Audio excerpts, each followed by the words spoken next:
Hi everyone, and thank you so much for tuning in today.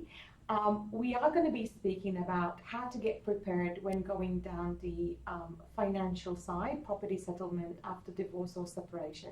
So joining us today is Tim Fanous from Fanous Business and Tax Advisory. Tim is a CPA, and he's here today to give us hints and tips on how to get prepared and be forewarned when it comes to that step. Tim, thank you so much for joining us today. Thank you for having me. Thank you. So Tim, what are your tips and hints on how to get prepared if someone's just been told by their partner that they want to separate, or if someone's reached that decision and can't realize this is it? What steps should they take from there to get everything in place for property matter? It's a really good question. There are a number of things that an individual can do to ensure that their financial process actually is smooth during already a difficult time. The goal for the individual is to actually understand what they actually own and how that's going to get divided at the end. Firstly, I usually make a list. Everyone loves a good list.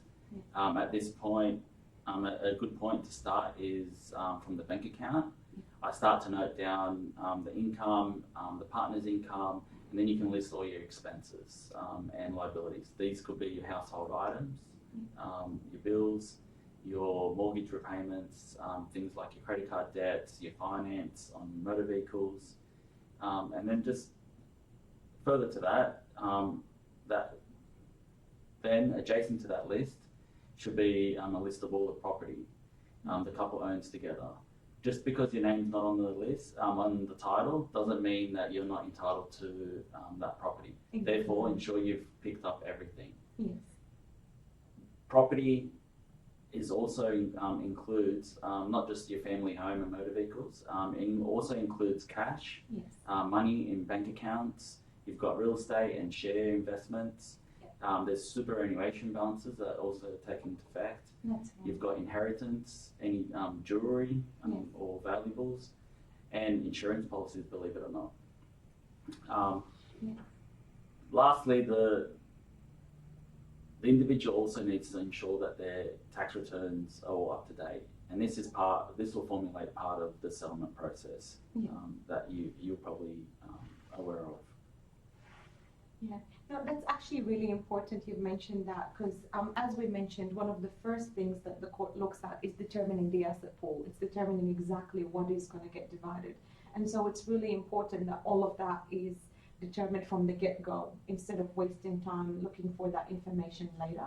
Exactly. Yeah. Now, it can get a little bit more complicated if yeah, individuals are involved in businesses, yes, super funds, or even family trusts. yes, So at that point, I do advise to seek your accountant. They can provide you with up to 3 years financial statements, tax returns, any books and records yes, that will assist with actually understanding what is involved within the business structures. yes, You would be surprised also to know that some people actually are directors or shareholders and beneficiaries that they're not actually aware of. yes. So the accountant should be able to provide all that information and moving forward be able to understand what's actually on the table to be divided. That's great advice actually, because a lot of times we do also get clients that say, you know, I know he's managing the the family business via a company, and I think there's a trust, but I just don't know where to go from there.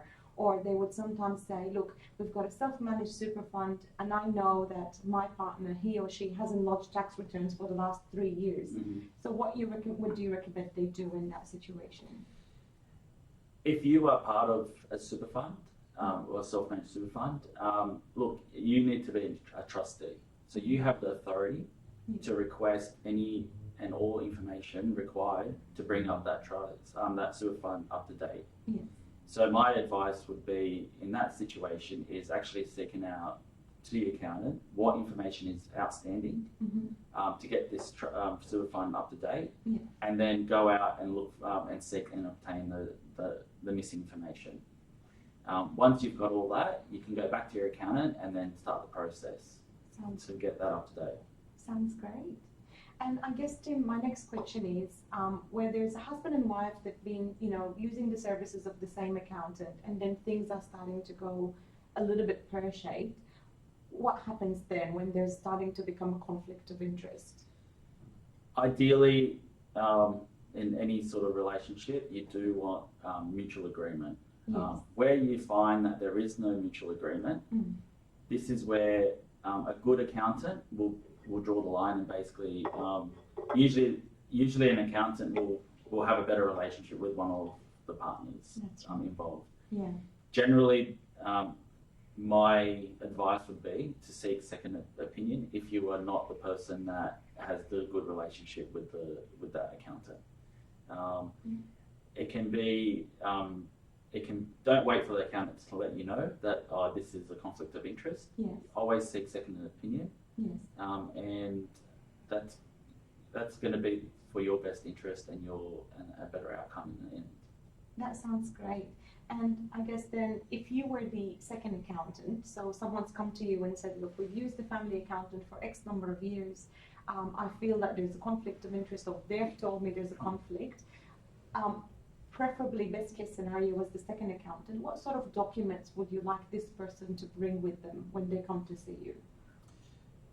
This is an extension to the first question that we discussed. So you do definitely want to understand what is your financial position. Yeah. What accountants generally do is we'll send a professional objection letter to the previous accountant, and that they will actually take over that process and obtain all the relevant documents that are required to be able to understand and advise where that client sits. So if there's outstanding lodgements, if there's information that the new accountant requires, they will go out and they'll obtain that from the previous accountant. That's fantastic. So that's something that can definitely be handled by the second accountant. Definitely, and it can happen at any time. They don't need to wait. They can basically do that whenever they feel that there is a conflict of interest and they want to move to someone new. Great. So they don't need to wait until the end of quarter lodgements or end of financial year. They can just get the process started. That's right. Sounds wonderful. And we've covered that. Then I guess my next question is, where do you feel the need where, like I've seen it happen in the past with some matters where the lawyers would have a mediation with the parties and their accountants. Is that something you would recommend at a certain stage from your point of view, or in certain matters, that's something that can come into it? My recommendation is always to see your accountant as soon as possible. Yeah. Separation can happen really rapidly. That's true. So it's always good to plan ahead and making sure that you've got all the relevant documents. Absolutely. It's a really tough time. So the last thing that you want to do is worry about getting your tax returns up to date, working out what documents you need in terms of what bills are going to have to be paid in the future. And it gets to a point where it can get a little bit messy without the professional advice. Yes. So I definitely recommend you seeing either your solicitor who works potentially closely with an accountant to be able to ensure that you've made good choices from the beginning. Absolutely.